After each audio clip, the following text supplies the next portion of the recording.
الرحیم. درود شریف پڑھ لو بھی.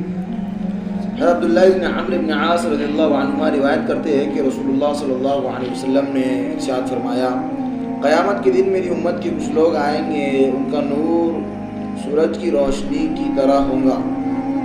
ہم نے عرض کیا اللہ کے رسول وہ کون لوگ ہوں گے؟ ارشاد فرمائے غریب مہاجرین ہوں گے جن کو مشکل کاموں میں آگے رکھ کر ان کے ذریعے سے بچاؤ حاصل کیا جاتا تھا. ان میں سے جس کو موت آتی تھی اس کی حاجت اس کے سینے میں رہ جاتی تھی. انہیں زمین کے مختلف حصوں سے لا کر جمع کیا جائے گا.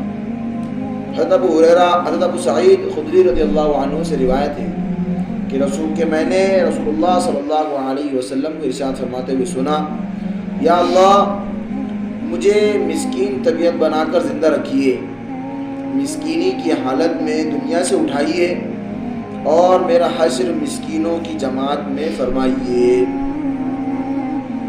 کیا فرمایا؟ یا اللہ مجھے مسکین طبیعت بنا کر زندہ رکھیے، مسکینی کی حالت میں دنیا سے اٹھائیے، مسکینی کی حالت میں دنیا سے اٹھائیے اور میرا حشر مسکینوں کی جماعت میں فرمائیے. ان دونوں حدیثوں سے سمجھ میں آتا ہے کہ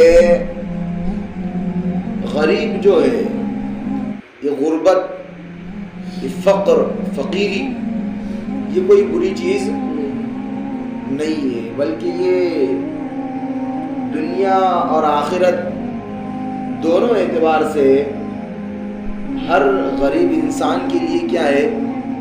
نجات کا ہی ذریعہ ہے. دنیا کے اعتبار سے کیسا کہ اللہ کے رسول صلی اللہ علیہ وسلم نے فرمایا کہ اے اللہ اس کو کیا رکھیے؟ جب تک زندہ رکھیے. جب تک کیسے رکھیے؟ بولے کیسے رکھیے؟ مسکین طبیعت بنا کر رکھیے، زندہ رکھیے. جب تک اللہ کے رسول نے کیا فرمایا؟ مسکین طبیعت مزاج جو ہوتا ہے انسان کا وہ کیسے ہونا چاہیے؟ غربت والا، بہت زیادہ شائننگ اور بہت زیادہ لیٹسٹ اور بہت زیادہ اپنے آپ پہ اطراٹ اور اطراف، ایسا نہیں، بلکہ غریب اور مسکین جس طرح ہوتا ہے کہ وہ ہمیشہ ایک الگ سی کیفیت میں ہوتا ہے، الگ سی کیفیت میں، یعنی کہ اس کی ظاہری باڈی اور مزاج اور طبیعت کو دیکھ کر یہ نہیں لگتا کہ یہ کوئی بڑا انسان ہے، بلکہ ایسا لگتا ہے یہ اللہ کے در کا فقیر ہے. کیا ہے؟ اللہ کے در کا فقیر ہے. تو اللہ کے رسول نے خود فرمایا یا اللہ مجھے ایسے رکھیے زندہ کہ میں کیسے لگوں؟ مسکین طبیعت.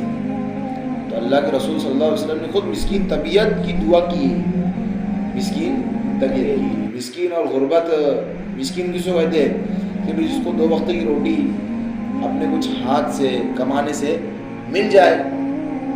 ایک وقت کی روٹی ملے اور دوسرے وقت کی روٹی کا اس کو کوئی بھروسہ نہیں، وہ اللہ کی در پہ رہتا ہے. اور فرمایا کہ مسکینی کی حالت میں دنیا سے اٹھائیں گے. جب انتقال ہو رہا ہو تو کیسے ہونا چاہیے؟ مسکینی. اسی لیے اللہ کے رسول صلی اللہ علیہ وسلم کے پاس میں کوئی چیز بھی ہوتی، اگر سونا چاندی کچھ بھی ہوتا تو اللہ کے رسول فوراً اس کو کیا کر دیا کرتے؟ آگے صدقہ کر دیا کرتے. ایک مرتبہ اللہ کے رسول نے جلدی سے نماز کے بعد سلام پھیرا اور جلدی سے گھر میں گئے اور جو وہ چیز تھی اس کو صدقہ کر دیا اور پھر آ کر بیٹھے دعا کرنے لگے. صحابہ نے پوچھا کہ بھئی اللہ کے رسول ایسا کیسا؟ اللہ کے رسول نے فرمایا تھا کہ مجھے گوارا نہیں کہ کوئی مال میرے گھر میں رہے، کوئی دولت میرے گھر میں رہے، کوئی سرمایہ میرے گھر میں رہے اور میرا ذہن بار بار اس کی وجہ سے ڈسٹرب ہو اور اللہ کے اس کی وجہ سے کیا وہ میرا ذہن خراب ہو اور بار بار رکاوٹ بنے ہو اللہ کی عبادت میں، اللہ کی بندگی میں. تو اسی لیے مجھے گوارا نہ ہوا کہ اس کی وجہ سے اللہ اور میرا رشتہ کیا ہو جائے بھی رکاوٹ بن جائے، رکاوٹ اس کے بیچ میں آ جائے.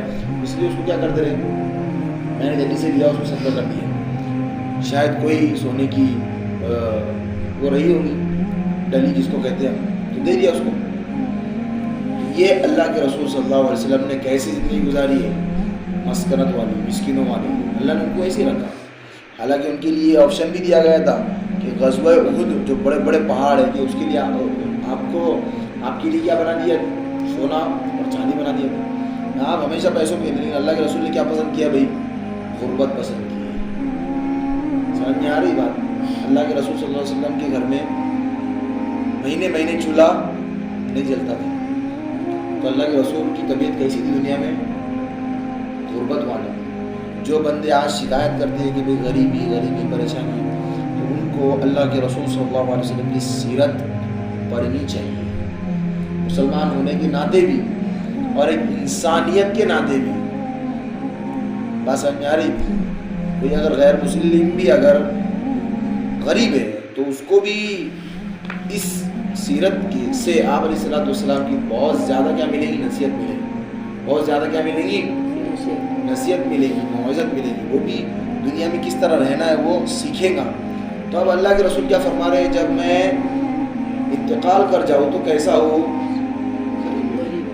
اسی لیے رسول اللہ کے پورے انبیاء کرام کے بارے میں آیا کہ جتنے بھی انبیاء کرام ہوتے ہیں یہ وارث کبھی بھی کسی کو نہیں بناتے. لم یورثوا دینارا ولا درہما.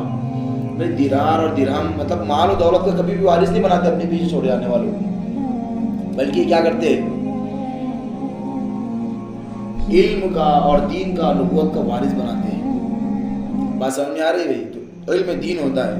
تو بندے نے، جو بندہ غربت میں، غریبی میں، مالداری نہیں ہے، اس کے پاس پیسہ نہیں ہے، تو اس کو چاہیے کہ وہ علم سیکھے. یہی کیا ہے؟ اس کی وراثت ہے. یہی کیا ہے؟ اس کی میراث ہے. تو اب آگے فرماتے ہیں تو اللہ کے رسول صلی اللہ علیہ وسلم نے کوئی چیز اپنے پیچھے نہیں چھوڑی اپنے اولاد کے لیے. بات سمجھ آ رہی بھائی؟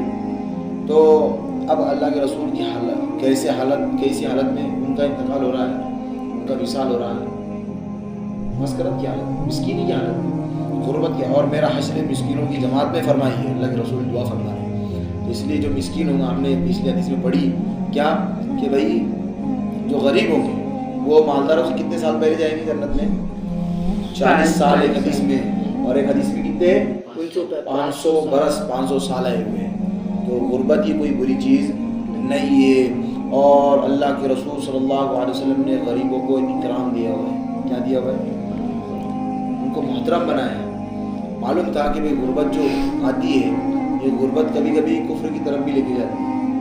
تو ان کو چاہیے کہ غربت میں رہ کر صبر کر کر اور شکر کر کر زندگی گزارے، اور کیا کرے؟ آخر میں اللہ اور اس کے رسول کے ہاں ایک مقام حاصل کرے، اپنا دل جیتے. بات سمجھ میں آ رہی؟ تو جو غریب ہوتے ہیں وہ پریشان ہوتے ہیں، یار ہمارے پاس کیا غریبی آ گئی، کیا غریبی، کیا تندرستی آ گئی. تو اللہ کے رسول نے ان کو بھی کیا کیا ہے؟ کیا بولتے ہیں اس کو انگلش میں؟ رسپیکٹ دی. اور ایک بڑھاوے کو کیا بولیں گے؟ بڑھاوا، پروموشن دی. کیا دی ہے؟ پروموشن. حاضر دماغ ہونا چاہیے انسان کے پاس. الفاظوں کے ڈھیر کے ڈھیر ہونے چاہیے دماغ میں. فوراً کوئی الفاظ لگ رہا ہو تو فوراً دینا چاہیے، فوراً بولنا چاہیے الفاظوں کے. ہمارے پاس عالموں کے پاس الفاظ بہت ہوتے ہیں، اردو کے ہوتے ہیں، انگلش کے بہت کم ہوتے ہیں. تو بات سمجھ میں آ رہی بھائی؟ تو غریبی یہ کوئی بری چیز نہیں ہے، بلکہ یہ تو کیا ہے؟ غریبی کیا ہے؟ رسپیکٹڈ چیز ہے. کیا ہے؟ رسپیکٹڈ چیز، کرم، اکرام والی چیز ہے غربت. تو اللہ کے رسول نے ان کو اتنا اکرام دیا ہے. تو اب ان کو چاہیے کہ بھائی جب ان کو اللہ نے اتنا اکرام دیا، اللہ اور اس کے رسول نے اتنا اکرام دیا، تو اس اکرام کو باقی رکھتے ہوئے کیا کرے؟ وہ اللہ کے سامنے اپنے، جب اللہ نے ان کو پر احسان کیا کہ ان کو اکرام دیا، احترام دیا، تو اب ان کو بھی کیا کرنا چاہیے؟ اپنی طرف سے اللہ کو بھی کیا کرنا چاہیے؟ اکرام دینا چاہیے. اکرام اللہ کو کیا دینا ہے؟ کہ بھائی ان اکرمکم عند اللہ اتقاکم، کہ وہ اپنے جانب سے اللہ کے سامنے ایسا جیسا کہ میں غلام ہوں، میں بندگی کرنے والا ہوں. تو اللہ کی بندگی کرے، ایک سے چھوٹی سے لے کے بڑی چیز تک ہمیشہ اللہ کو کیا کرے؟ ہمیشہ ہر چیز میں یاد رکھے. سمجھ میں آ رہی ہے بات؟ ہمیشہ. تو پھر اللہ تعالیٰ کے یہاں کیا ہوں گے؟ ان اکرمکم عند اللہ اتقاکم، تقوی والے ہوں گے. پھر اللہ تعالیٰ جب تقوی والے بنے گے، آخرت میں اللہ تعالیٰ کے سامنے تقوی والے پیش ہوں گے. تقوی والوں کے بارے میں کیا فرماتے اللہ تعالیٰ؟ کہ یہی ہمارے نزدیک عزت والے ہوں گے. دنیا میں تو اللہ تعالیٰ نے غربت کو عزت دی ہے جو غریب ہوں گے، لیکن غریب بھی اس وقت آخرت میں عزت دیا ہوا ہوگا جب کہ وہ کیا ہوگا؟ اس کے اندر تقوی ہوگا. یعنی ہر چیز سے وہ کیا کرے گا؟ دنیا کی بری چیزوں سے بچا ہوا ہوگا. دعا کریں کہ اللہ تعالیٰ ہمیں عمل کرنے کی توفیق عطا فرمائے. سبحان اللہ، سبحان اللہ، استغفر اللہ، استغفر اللہ.